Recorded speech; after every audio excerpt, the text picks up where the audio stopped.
Hi, material students. Today we're going to have just a brief go over of how microwaves work.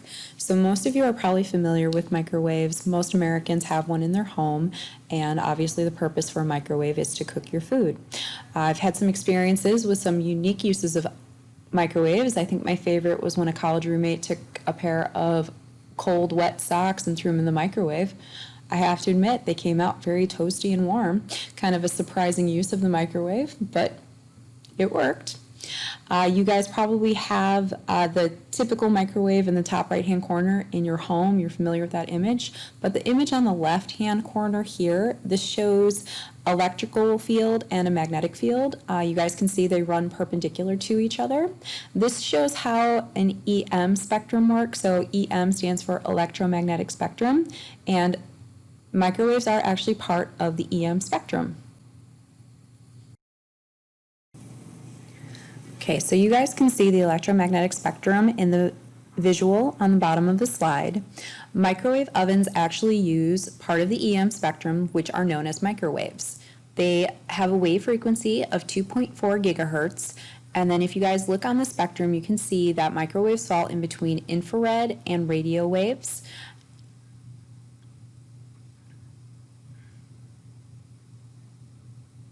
These also have longer wavelengths because they're at the farther end of the EM spectrum.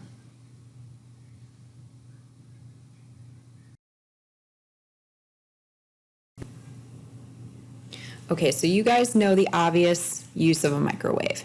It cooks food. We use them because it cooks your food in a relatively short period of time, especially when we compare it to an oven.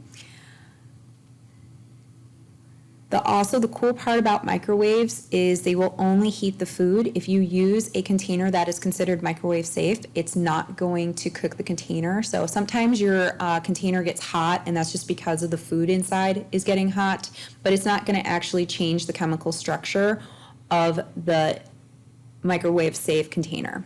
So inside of your microwave, there's a device called a Megatronic, and that Megatronic is what generates the microwaves. When the microwaves are generated, they start bouncing around inside of your microwave. Your microwave actually is lined with metal on all of the walls. That metal lining actually keeps the microwaves inside, and they're able to bounce around off the walls. When they're bouncing around off the walls, they actually generate an electrical field that is in a constant flux, so it's constantly changing.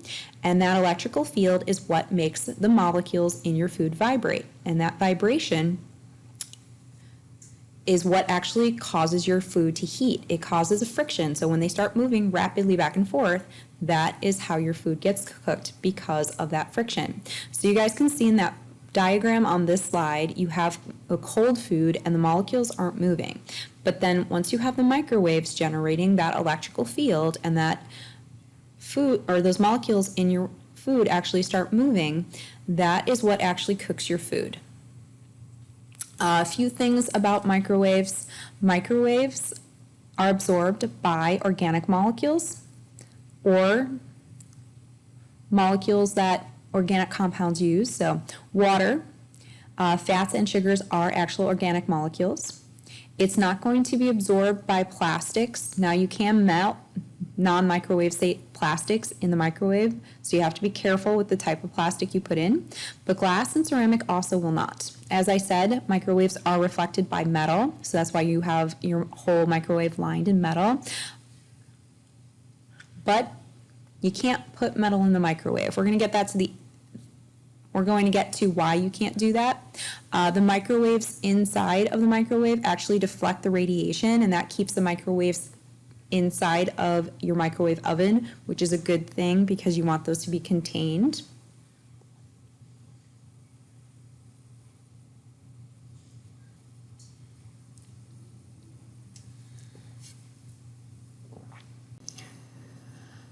There are limitations with microwaves.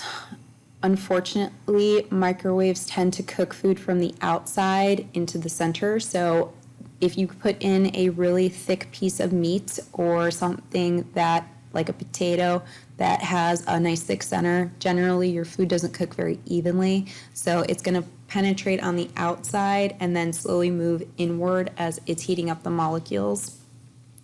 Pro tip, if you want to get your food to cook a little more evenly, especially if you're cooking multiple pieces of food, you might want to put your pieces of food off the center of the turntable and kind of opposite of each other. They cook better. Microwaves do generate what we call hot spots. That's when you have two of the waves come together and increase the electrical field in one spot. So that's called a hot spot, and you have more intense cooking action happening in that specific spot. The air in the microwave will stay at room temperature, so you can't get that nice, warm, crusty feeling that you get in an oven. And we're going to get into susceptor patches, and that is when you have a metal sleeve that you use to actually cook your food. I've got a demo coming up of a Hot Pocket and the susceptor patch in the Hot Pocket and what it looks like.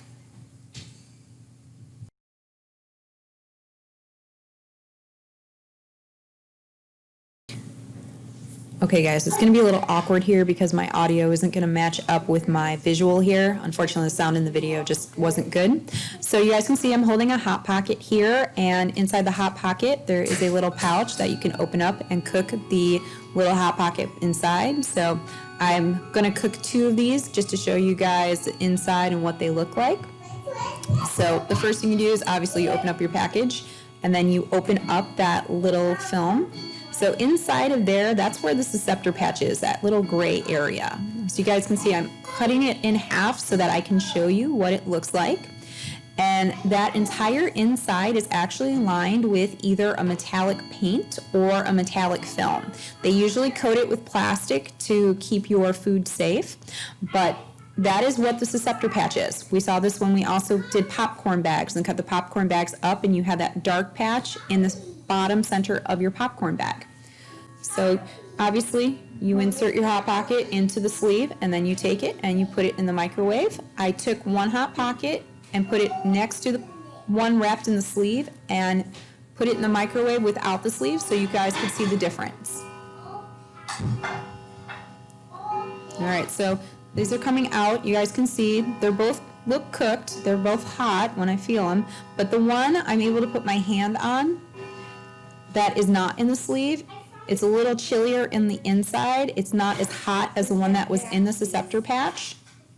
And then I'm going to cut these in half and show you guys what they look like on them in the inside. So just burn my finger.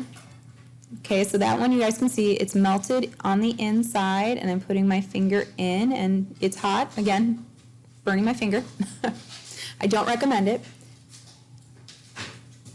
And then I'm going to take the one outside of the susceptor patch and show you what it looks like. So the one that I cooked without the susceptor patch, it was warm on the inside, but the meat was still cold.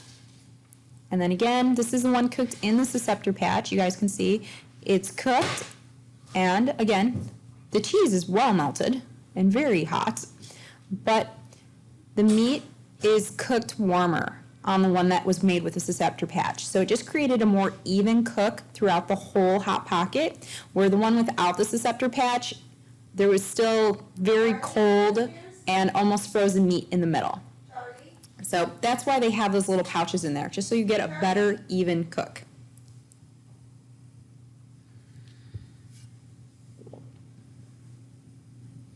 Okay, so what is the metal thingy? So susceptor patches, those are either a magnetic film and typically laminated paper that are put together. You guys can see there's a whole bunch of different ranges, sizes, and patterns that you can get with susceptor patches. Sometimes they take just a metallic paint, so it's got some kind of metal made in the paint, and they'll put that on a piece of paper, and then they'll line that with a plastic liner or plastic film over it. So it's pretty much usually made from either a paint base or from an actual film that they put on the packaging itself. These susceptor patches are able to absorb the radiant energy within the microwave and transfer it directly into the food. So basically, you have the susceptor patch, and that's kind of like the locator, and that locator takes and just puts the heat in the place where you want it inside of the microwave. And in this case, obviously with the Hot Pocket, we wanted it to be on the food. Now we have that susceptor patch cover most of the Hot Pocket, and that allows for the whole Hot Pocket to cook evenly rather than having those weird patches where the center is really cold and the outsides are cooked really well.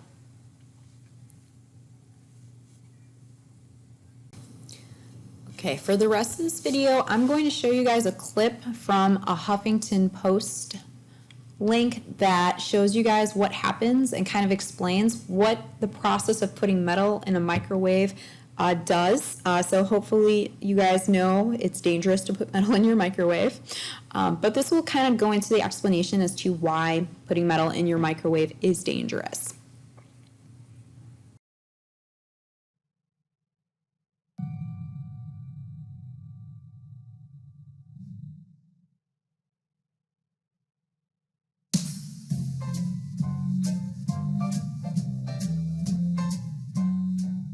Despite what you've been told, metal can go in the microwave. There are just a few caveats. In fact, the microwave oven itself has metal in it. The cooking chamber walls and the mesh on the door, which keeps the waves from escaping, are both metal. Then, of course, there are those crisper trays and cooking sleeves in microwavable foods like frozen pizzas that contain an aluminum metal coating. These metallic coatings get incredibly hot, so they can brown food without sparking. So what's the big deal with metal in the microwave? Metals conduct electricity with tons of electrons that move freely. While you should never keep any extra metal in the microwave oven for too long, it's the shape of the metal that really matters if you want to avoid sparks. That's why people say you can put a spoon in the microwave, but never, ever a fork. And it's true. Well, it's true that it's slightly safer to put a spoon rather than a fork in the microwave. Microwaves themselves are a form of electromagnetic radiation. These waves bounce off the oven's metal walls and are absorbed by water, fat, and sugar in your food, heating it up. Put metal in there and the microwaves will cause the metal's electrons to move. These moving electrons can produce sparks and heat. When you're cooking food with metal in the microwave and you see sparks flying, that means there's been a buildup of charged particles. The oscillation of the microwaves produces a concentrated electric field at corners or an edge of a metallic object. When these particles are pushed by a voltage that changes radically over a short distance, the buildup of electricity arcs, resulting in the flicker and flare of sparks and that familiar popping noise. How does shape factor into this? In simple terms, spoons spread charge and forks cause charge to build up, which gives you sparks. You don't even need metal to elicit this sparking reaction. If you create sharp edges in foods, like hot dogs, they'll spark too. But don't think we're encouraging you to throw all of your smooth metal utensils in the microwave along with last night's dinner. Too much sparking can be dangerous, so you really should avoid putting metal in the microwave altogether. Just know that you can, for the most part, without causing a World War III level explosion. Well, probably.